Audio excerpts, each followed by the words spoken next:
Dulan 200 na ka mga eskwelahan ang anaa sa listahan sa Department of Education nga magpahigayon og limitadong face-to-face classes sa tibuok Davao Region kay pasado sa guidelines nga gilatid sa DepEd ug Department of Health. Sumala ni Jinilito Dodong Atilio, ang spokesperson sa DepEd 11, doon na pipila ka mga eskwelahan ang ilang nakitaan o potensyal na makapahigayon og face-to-face classes subay sa ilang gihimong assessment. Apan sagad kanila, wala pa'y napasa nga mga requisitos nga ilang gikinahanglan aron makapahigayon sa limited face-to-face classes. At current 186 man tong kining na sa listahan nato.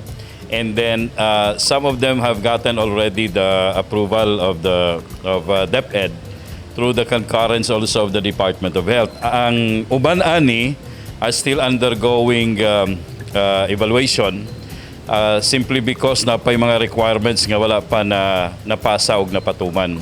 But eventually kung makumpleto na specifically kining concurrence pagtugot sa local government unit, mga ginikanan, ma-establish na itong shared responsibilities, given naman ang readiness sa school because if they wanted to apply, they have to really issue letter of intent,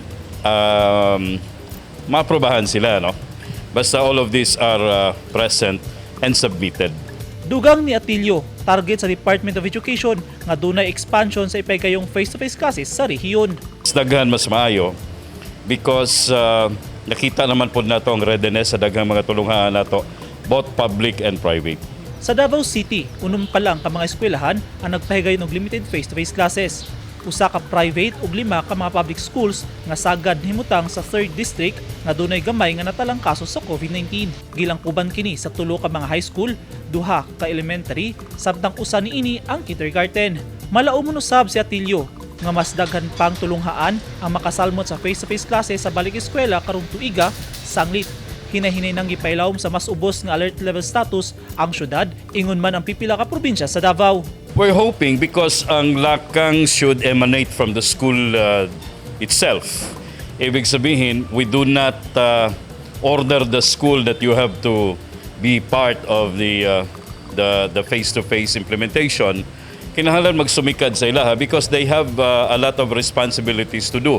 Gipaniguro sab ni Atilio nga andam na ang mga pasilidad nga gamiton sa mga estudyante ug tanang mga magtutudlo nga mga fully vaccinated na. Ug gikinahanglan nga doon na pagtugot ang mga ginikanan sa ilang mga anak nga mosalmot sa limited in-person class sa abri klase. Kahinumduman, malampuson usab ang gipahigayong pilot testing sa face-to-face classes nga gisugdan niadtong Nobyembre sa milabing tuig. Eugene Hinutan, Newsline Philippines. Stay safe!